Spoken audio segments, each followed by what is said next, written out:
Subscribe now and press the bell icon. नमस्कार शिक्षक साथियों और प्यारे बच्चों, कल मैंने आपको हाई स्कूल परीक्षा मैथमेटिक्स के लिए दो सेट में वस्तुनिष्ठ प्रश्नों, महत्वपूर्ण वस्तुनिष्ठ प्रश्न अवधारणाओं के साथ बताए थे। और आज फिर मैं दो सेट वस्तुनिष्ठ प्रश्नों के लेकर आया हूं आपके लिए। तो ये 6 माही एग्ज़ाम और 12 माही एग्ज़ाम जो होगा 2022 का हाई स्कूल परीक्षा का, तो उसके लिए ये महत्वपूर्ण है। और ये वस्तुनिष्ठ प्रश्नों को, अवधारणाओं को अगर आप समझेंगे तो ऐसे और भी क्वेश्चन अगर आते हैं तो उन्हें भी आप सॉल्व कर सकते हैं, उनके भी सही विकल्प चुन सकते हैं। चलिए शुरू करते हैं और देखते हैं कि अब कैसे इन वस्तुनिष्ठ प्रश्नों को अपन लोग सॉल्व करते हैं अवधारणाओं के साथ। तो पहला यहाँ पे क्वेश्चन आया है कि किसी पूर्णांक m के लिए प्रत्येक सम पूर्णांक का रूप होता है। तो अपन जानते हैं कि सम संख्या हमेशा 2 की गुणज होती है, ये सबको पता है। सम संख्या में हमेशा 2 का भाग चला जाता है। तो 2 को गुणज वाली संख्या कौन सी है, यहाँ साफ साफ दिख रहा है। देखो इसमें 2 का भाग नहीं जा सकता, यहाँ पर 2 का भाग नहीं जा सकता, यहाँ पर 2 का भाग जा सकता है। तो ये 2m जो है दिख रहा है, ये सम पूर्णांक का रूप यहाँ पे है। देखो इसमें भी नहीं है 2 का गुणज, तो यहाँ पे अपन देख पा रहे हैं कि इसमें 2 का गुणज है। तो ये सम पूर्णांक हमेशा क्या होता है, 2 का गुणज होता है। तो यहाँ 2m जो है इसका जो आंसर होगा वो सही होगा, यानी कि पहले का जो विकल्प है C नंबर का 2m वो सही होगा। चलिए आगे बढ़ते हैं और देखते हैं सेकंड वाला। यदि द्विघात समीकरण ax² + bx + c के शून्यक अल्फा और बीटा हों तो अल्फा इंटू बीटा का मान क्या होगा, मतलब मूलों का गुणनफल का मान कितना होगा। यहाँ पे चूंकि शून्यक है, शून्यक के गुणनफलों का मान कितना होगा। तो यहाँ ax² + bx + c अपना जो है बहुपद है, तो इसके अकॉर्डिंग अगर मूलों का शून्यकों का जो गुणनफल है अपन लोग देखेंगे वो c/a होगा, यानी कि दूसरे वाले का जो सही विकल्प है वो ए नंबर का c/a सही है। अब अपन लोग तीसरा देखते हैं। इसमें लिखा है कि समीकरण निकाय a1x + b1y + c1 = 0 और a2x + b2y + c2 = 0 का एक अद्वितीय हल होगा। तो अद्वितीय हल तभी होता है तब दो लाइन आपस में, अगर इनसे बनने वाली जो रेखा है वो आपस में क्रॉस करें, एक दूसरे को प्रतिच्छेद करें। तो ये शर्त इसकी जो पहली वाली है ये होती है a1/a2 का मान b1/b2 के बराबर नहीं होना चाहिए। अगर ये बराबर नहीं है तो निश्चित है कि इन समीकरणों का जो हल है वो अद्वितीय आएगा, यानी कि पहले तीसरे वाले का जो पहला वाला जो आंसर है ए नंबर का वो सही है। चलिए आगे बढ़ते हैं और देखते हैं चौथा वाला इसका विकल्प क्या है। चौथा वाला सही विकल्प वाला क्वेश्चन कैसा है कि निम्न में से किस वर्ग समीकरण के मूलों का योग 3 है। तो अपन मूलों का योगफल जानते हैं कि -b/a होता है। तो अगर मूलों का योगफल -b/a का मान 3 किससे आ रहा है वो अपन लोग देख सकते हैं। तो -b/a अगर इससे निकालते हैं तो वो नहीं आएगा, 3 नहीं आ सकता। इससे नहीं आएगा, इससे निकालेंगे तब भी नहीं। अगर इससे निकालेंगे तो -b/a का मान 3 देखो आ जाएगा, क्योंकि ये माइनस के 3 बटे ऋण 1 हो जाएगा, ऋण 1 से ऋण 1 मतलब ऋण से ऋण कट जाएगा और 3 आ जाएगा, यानी कि ये जो समीकरण है ये आपको मूलों का योग 3 देगा। तो यहाँ चौथे वाले प्रश्न का जो सही विकल्प है वो बी नंबर का सही है, -x² + 3x - 3 = 0। पांचवा देखते हैं अपन लोग। पांचवा एक अर्थमेटिक प्रोग्रेशन का है। AP की वैल्यू जो दी गए हैं, कुछ इसमें नंबर्स दी गए 10, 7, 4 ... का 10वां पद अपन को निकालना है। तो अपन किसी का जब पद निकालते हैं समांतर श्रेणी का तो वो an = a + n - 1 × d होता है फार्मूला।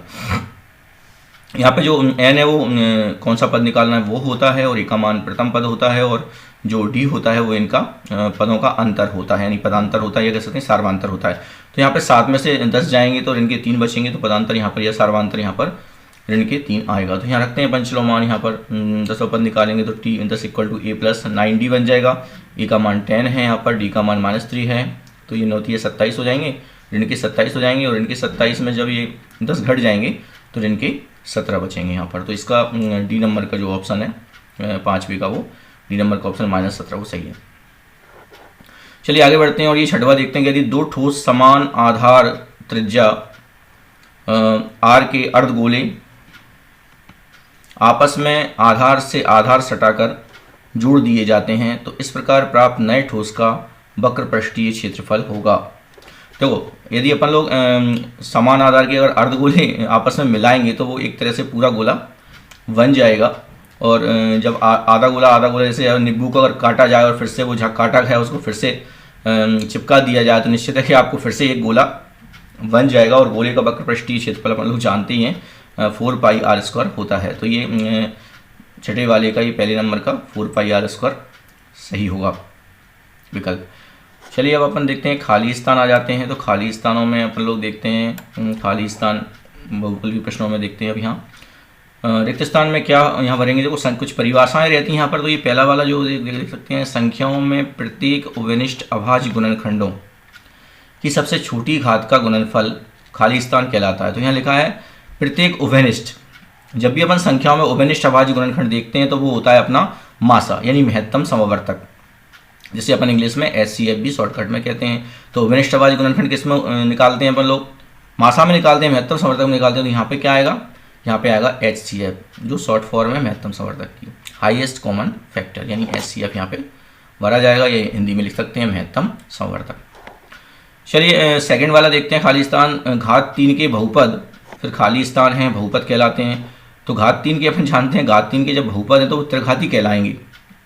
तो यहाँ त्रिघाती कह सकते हैं या फिर त्रिघात भी कह सकते हैं। तो ये त्रिघात बहुपद कहलाते हैं वो। फिर थर्ड है तीसरे नंबर का, उसमें देखते हैं। तो समीकरण 3x² - 2x + 1/3 = 0 का विभक्तिकर 0 है। तो विभक्तिकर का जो फार्मूला होता है अपन लोग वो यूज कर लेते हैं और देखते हैं कि ये बस 0 आएगा क्या आएगा यहाँ पे।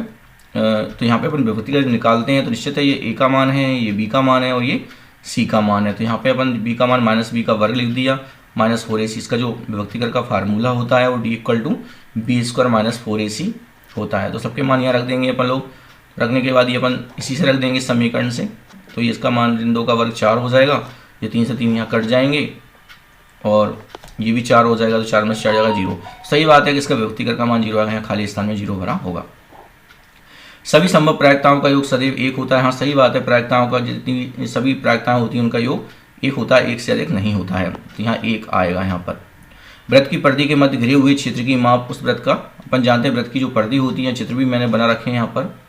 चित्र में भी अपन लोग देख सकते हैं कि ये देखो चित्र है यहाँ पे बना हुआ है। तो वृत्त की जो परिधि है, परिधि में जो अंदर जो भरा हिस्सा है जो क्या है, ये क्षेत्रफल ही है वृत्त का। तो यहाँ पे ये लिखा हुआ है वृत्त की परिधि के मध्य घिरे हुए क्षेत्र की माप वृत्त का क्या होता है, क्षेत्रफल होता है। तो यहाँ पे खाली स्थान में क्षेत्रफल आएगा।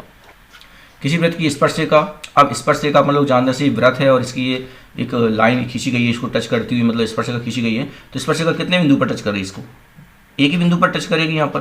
तो यहाँ पे ये कह रहे हैं किसी वृत्त की स्पर्शरेखा उसे एक है ना एक बिंदु पर प्रतिच्छेद करती है। सातवां जो है सर्वांगक्षम त्रिभुज क्या होते हैं। अब सर्वांगक्षम त्रिभुज अपन जानते हैं, सर्वांगक्षम त्रिभुज का मतलब होता है एकदम इक्वल, एकदम बराबर, पूरा उसका जो पार्ट्स है पूरे अंग जो है उसके बराबर होंगे जितने भी त्रिभुज हैं उनके। तो सर्वांगक्षम त्रिभुज का मीनिंग मतलब क्या है, एकदम बराबर, मतलब एक के ऊपर एक आकृति रखी जाए तो वो एक दूसरे को छुपा लें। तो ऐसी आकृतियों को अपन लोग सर्वांगक्षम आकृति कहते हैं। तो सर्वांगक्षम जो चीज़ें होती हैं वो समरूप तो जरूर होती हैं, मतलब ये ऑलवेज सही बात है। Congruent is always similar.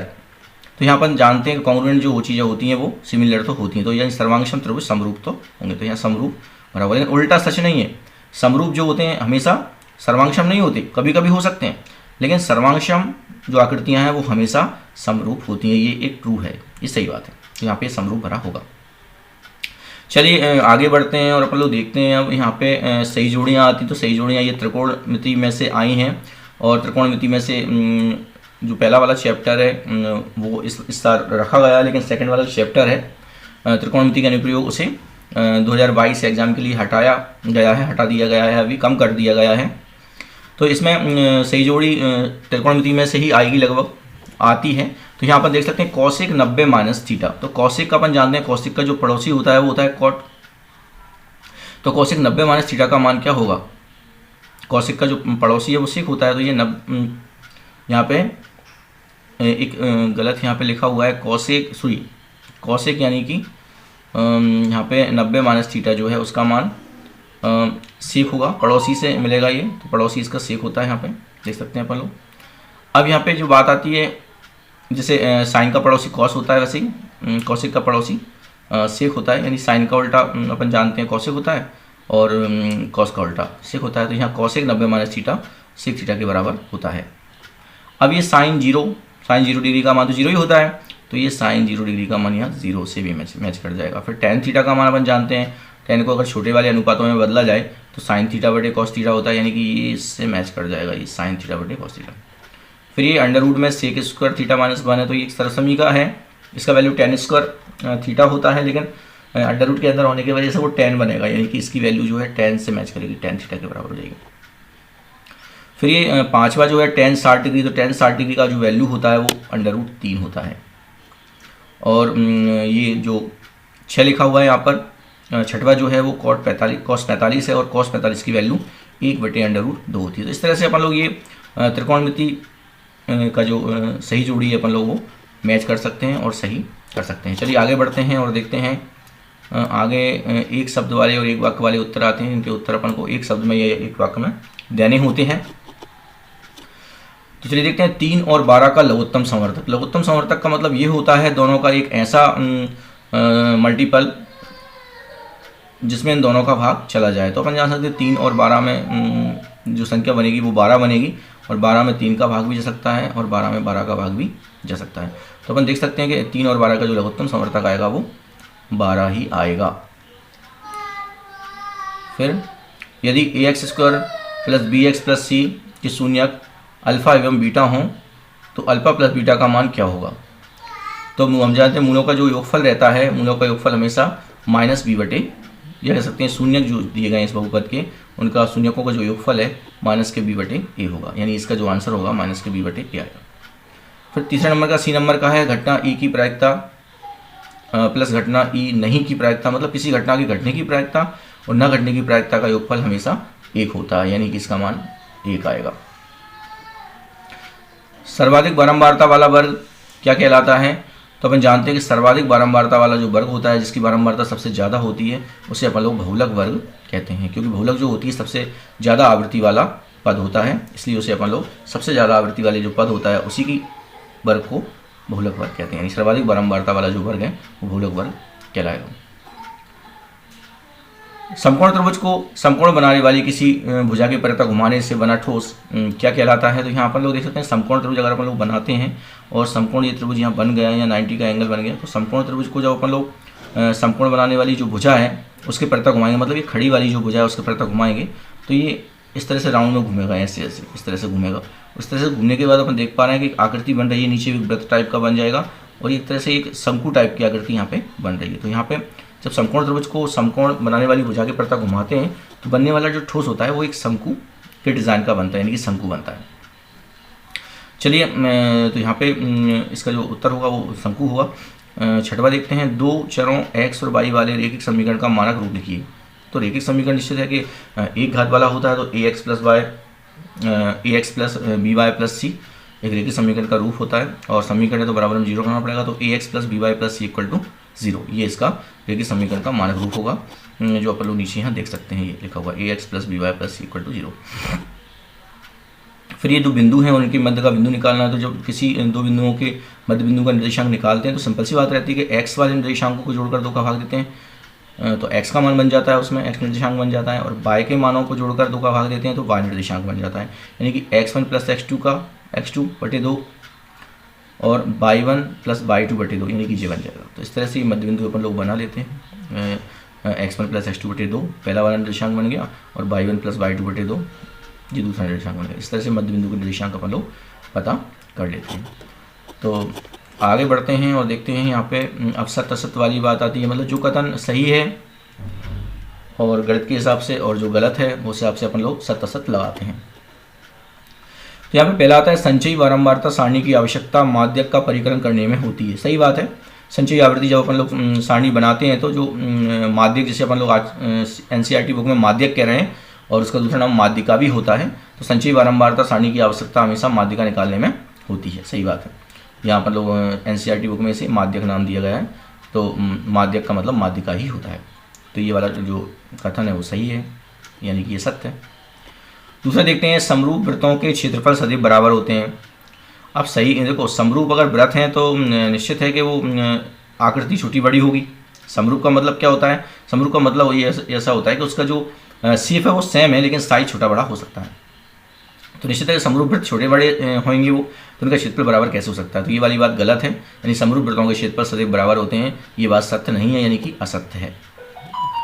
तीसरा है समांतर श्रेणी के किन्हीं 2 पदों का अंतर सार्वंतर होता है। अब यहाँ पे किन्हीं बोला गया है, तो किन्हीं से तो अंतर सार्वंतर नहीं होता है, लेकिन क्रम से जो पद रहते हैं उनका अंतर सार्वंतर होता है। तो समांतर श्रेणी के अगर यहाँ लिखा होता है क्रम से दो पदों का अंतर सर्वांतर होता तो बात सही हो जाती, लेकिन यहाँ पे लिखा हुआ है किन्हीं दो पदों का। अब कोई से भी दो पदों का अंतर थोड़ी सर्वांतर होता है, कोई सा भी पद उन्होंने घटा दिया, तो हमेशा क्रम से जो पद होते हैं उनके अंतर को अपन सर्वांतर बोलते हैं। तो ये बात यहाँ पे गलत हो गई क्योंकि उन्होंने किन्हीं दो पद कहा इसलिए, तो ये बात असत्य है। चौथा यहाँ पे आता है समकोण त्रिभुज का क्षेत्रफल 1/2 गुणित आधार गुणित शीर्षलंब होता है। तो समकोण त्रिभुज का क्षेत्रफल सही बात है, 1/2 आधार गुणित ऊंचाई होती है, ऊंचाई को अपन लोग शीर्षलंब बोलते हैं, तो ये बात सच है, यानी कि सत्य है। फिर ये पांचवा आता है वृत्त को दो बिंदुओं पर प्रतिच्छेद करने वाली रेखा को छेदक रेखा कहते हैं। सही बात है, यहाँ चित्र भी यहाँ पे दिया है कि वृत्त को अगर दो बिंदुओं पर कोई रेखा काटेगी तो उसे छेदक रेखा कहते हैं। सही बात है, तो ये सही बात है, यानी ट्रू कथन है, ये 5 सत्य है। छठवा जो इसमें लिखा है -4 और 6 और 4 और -6 के मध्य बिंदु के निर्देशांक निकालिए। तो जैसा कि अपन ने अभी पढ़ा था मध्य बिंदु के मान कैसे निकालते हैं, x वाले मानों को जोड़कर 2 का भाग देते हैं, 4 और ऋण 4 को जोड़ा तो 0 आया, और 6 और ऋण 6 को जोड़ा 0 आया, तो इसका जो मध्य बिंदु है वो 0 आना चाहिए, जबकि यहाँ लिखा हुआ है 4 6, इसका मतलब ये कथन गलत है, तो छठवा कथन यहाँ पे असत्य है। तो इस तरह से ये पहला वाला सेट यहाँ पे हो गया है। अपन लोग दूसरा वाला सेट यहाँ पे देखते हैं, ये अगला सेट देखते हैं चौथा वाला, तीसरा बता दिया मैंने, अब चौथा वाला सेट यहाँ पे आप लोग देखते हैं। तो यहाँ पे फिर से ये सही विकल्प आते हैं, यहाँ पे लिखा हुआ है कि पहला वाला है n² - 1 8 से विभाज्य होगा यदि n है। अब n क्या है, तो निश्चित बात है कि अपन लोग यहाँ ट्राई कर सकते हैं, n का मान अगर 1 रखते हैं तो ये 0 आएगा, और 0 में 8 का भाग जैसा सही बात है।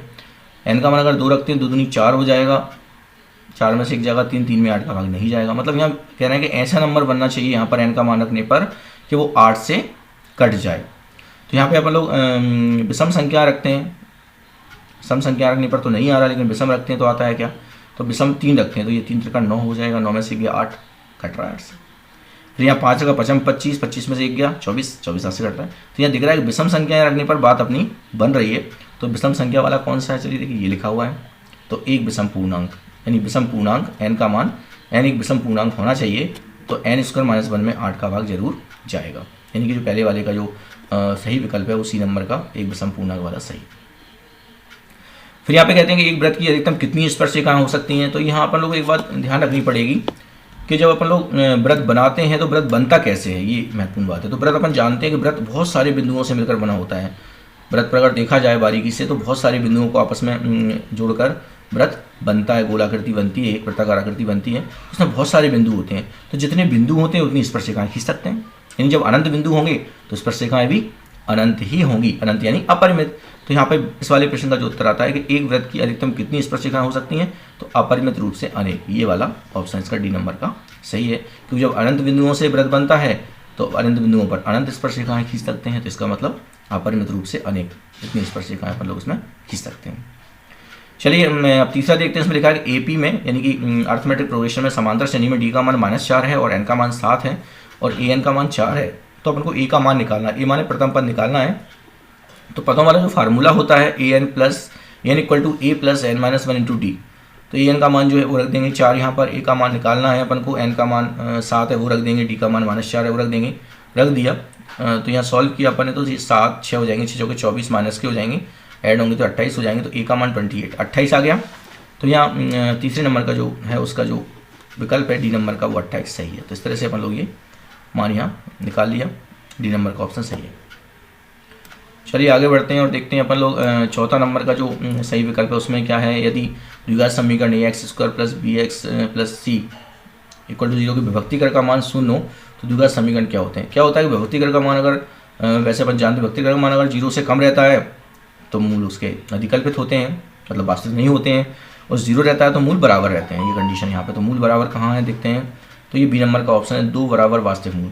तो ये कंडीशन बी नंबर का सही है, यानी चौथे का बी नंबर का सही है, 2 बराबर वास्तविक मूल होते हैं जब विभक्तिकर का मान 0 होता है तब।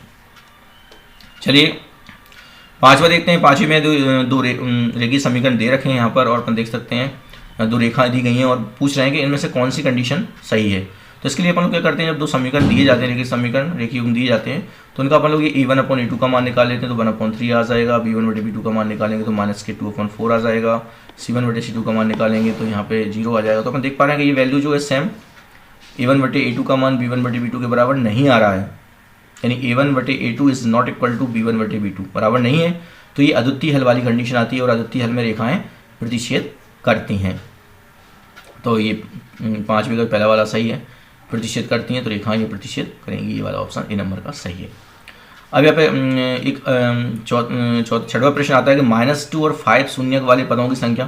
तो यहाँ पे ये थोड़ा घुमा के दे दिया ये क्वेश्चन, इसमें लिखा है कि -2 और 5, अगर अपन लोग -2 और 5 का शून्यक वाला बहुपद बोलते कि बहुपद कौन सा होगा, तो निश्चित है कि अपन लोग उसका एक बहुपद बनता, लेकिन वो कह रहे हैं कि -2 और 5 शून्यक वाले बहुपदों की संख्या। तो यहाँ पे अपन जानते हैं कि जब बहुपद इसका बनाते हैं तो ये फार्मूला क्रिएट करते हैं, यहाँ एक गुणांक आता है constant x² - alpha + beta x + alpha beta. तो यहाँ अल्फा बीटा क्या है, अल्फा बीटा, अल्फा का मान -2 है और बीटा का मान 5 है। तो अपन अगर मूलों का गुणनफल निकालते हैं तो -10 आएगा, ये कीजिए आ गया। योग निकालते हैं तो इनको जोड़ने पर 3 आएगा, तो ये 3 आ गया। तो ये k x² - 3x - 10 आएगा। अगर ये अपन से कहते हैं कि -2 और 5 शून्यक वाला बहुपद क्या होगा, तो ये आ जाता आंसर x² - 3x - 10। लेकिन वो ये कह रहे हैं कि इससे बनने वाले बहुपदों की संख्या बताइए। तो यहाँ पे कुछ मल्टीपल रहता है, कुछ कांस्टेंट, तो कांस्टेंट का मान जब बदलता जाएगा तो बहुत सारे बहुपद ही बनते जाएंगे। मान लो यहाँ 2 रखा तो 2 का गुणा होकर बन जाएगा एक बहुपद, 3 होगा अगर मान k का तो ये अगला बन जाएगा। मतलब कहने का मतलब k के मान बदलते जाएंगे तो बहुपद के मान भी, ये बहुपद भी बदलता जाएगा, यानी बहुत सारे बहुपद बन सकते हैं, यानी कि मोर देन 3। सही बात है, 3 से ज़्यादा बन सकते हैं। तो ये डी नंबर का जो ऑप्शन है वो सही है, छठवें का 3 से अधिक, यानी ये डी नंबर का ऑप्शन सही है। 3 से अधिक बहुपद बनेंगे तो बहुत सारे, लेकिन इसमें ऑप्शन 3 से अधिक वाला है, ये सही होगा। चलिए आगे देखते हैं, और अपन लोग आगे आता है खाली स्थान। खाली स्थानों को देख लेते हैं। इसमें लिखा है घनाभ में कुल फलकों की संख्या। तो घनाभ यानी कि माचिस, एक सही एग्जाम्पल अपन लोग देख सकते हैं। माचिस है और स्कूल में जो डस्टर होता है वो भी एक घनाभ का डिज़ाइन रहता है। तो अपन देख सकते हैं कि जब माचिस को अपन देखते हैं तो माचिस में कितने फलक होते हैं। तो माचिस में अपन जान सकते हैं 6 फलक होते हैं, सिंपल सी बात है। तो 6 फलक होते हैं, यानी कि यहाँ एक घनाभ में कुल फलकों की संख्या 6 होती है, सही बात है।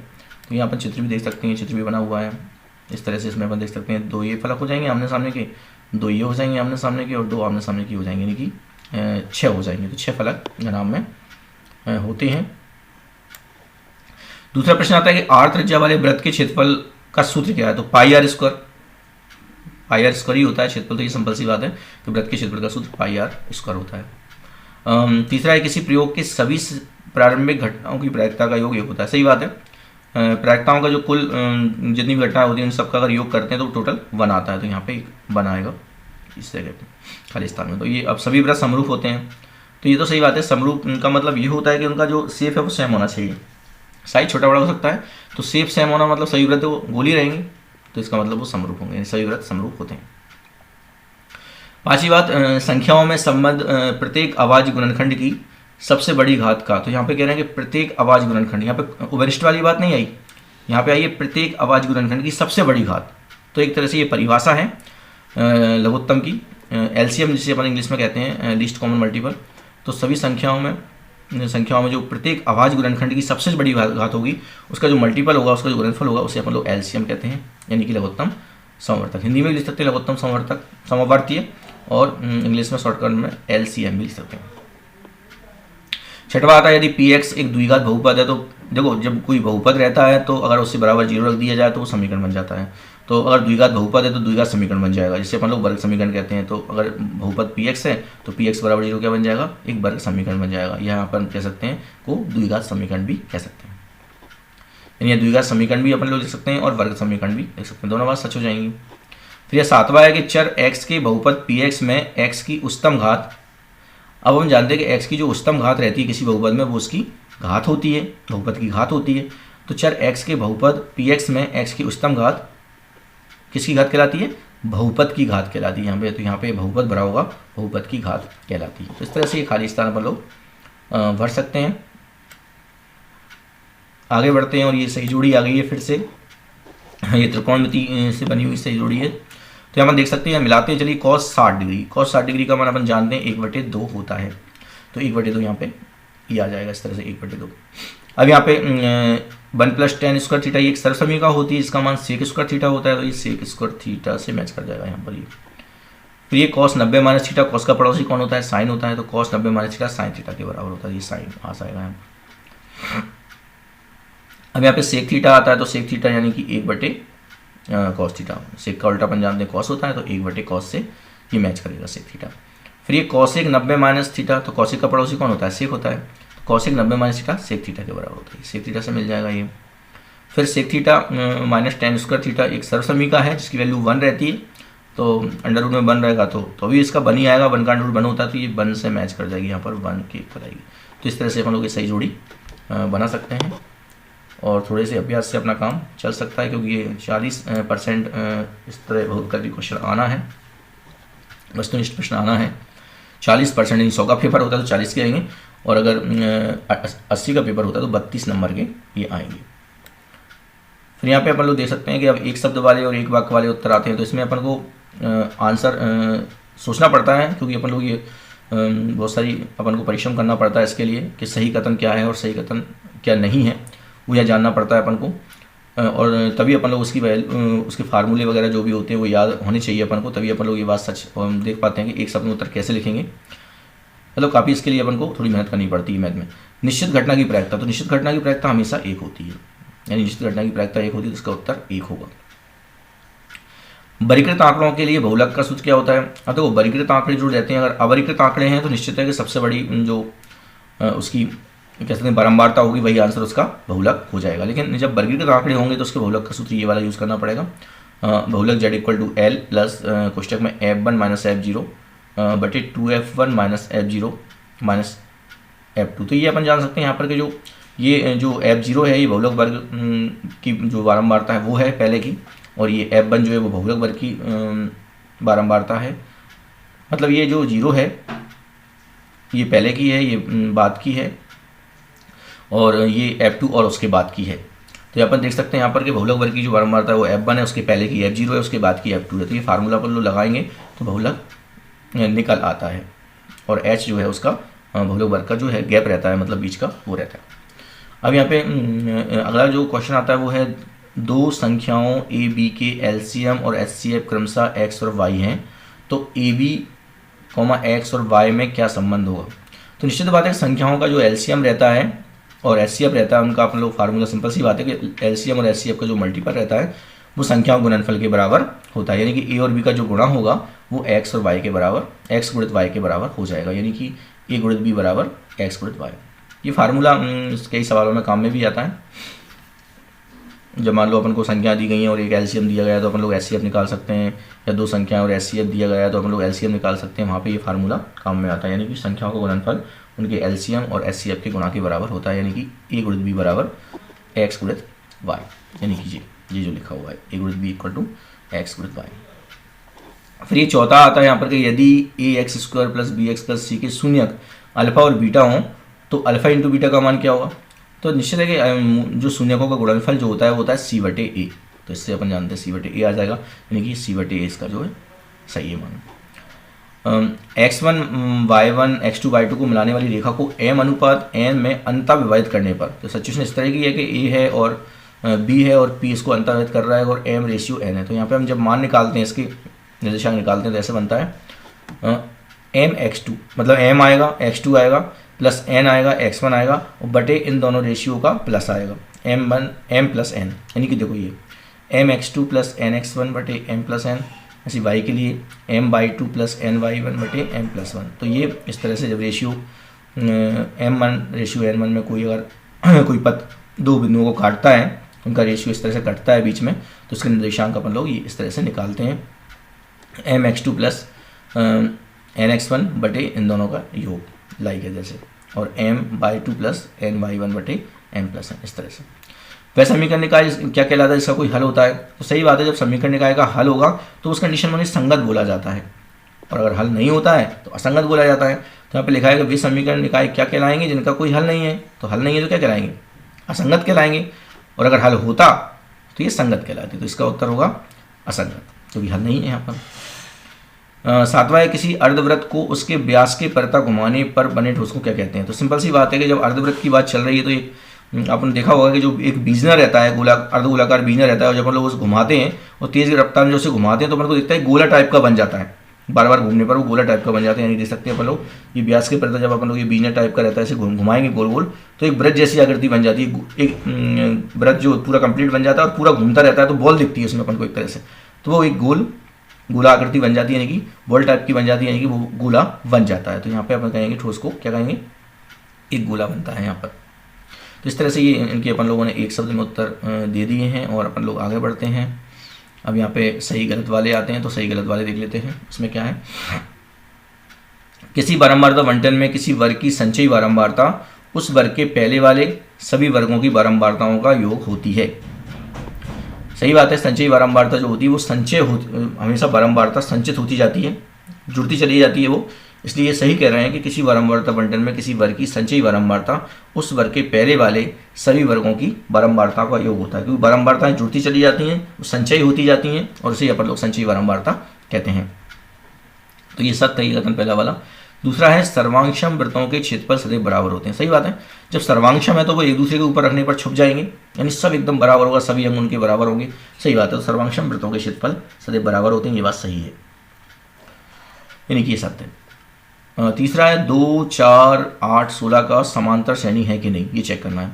तो अपन 2, 4 समांतर श्रेणी का एक नियम होता है कि अगर उसके सभी पदों का जो अंतर चल रहा है, क्रम से जो पदों का अंतर है वो सेम आना चाहिए, तो वो समांतर श्रेणी होगी। मतलब उनका जो पदांतर है या सार अंतर है वो सेम आना चाहिए। तो 4 में से अगर 2 गया तो 2 बचेगा, सही बात है। 8 में से 4 गया तो 4 बचेगा, 16 में से 8 गया तो 8 बचेगा। तो यहाँ देख रहे हैं कि इनका जो अंतर आ रहा है पदों का वो सेम नहीं आ रहा है, वो डिफरेंट आ रहा है, तो ये समांतर श्रेणी नहीं हो सकती। इसका मतलब ये कथन गलत है, असत्य है। फिर यहाँ चौथा आता है कि बिंदु पी एक्स वाई की मूल बिंदु से दूरी इतनी होगी। तो अपन जानते हैं मूल बिंदु 0, 0 होता है, तो 0, 0 की जब अपन लोग एक्स वाई से दूरी निकालेंगे तो x माइनस 0 का वर्ग प्लस y माइनस 0 का वर्ग, तो ऐसे जब सॉल्व करेंगे तो x square plus y square under root में ये दूरी आएगी, मूल बिंदु और बिंदु एक्स वाई की दूरी ये आएगी। ये सही बात है, तो यहाँ पर ये जो कथन है चौथे नंबर का वो सही है, सत्य है।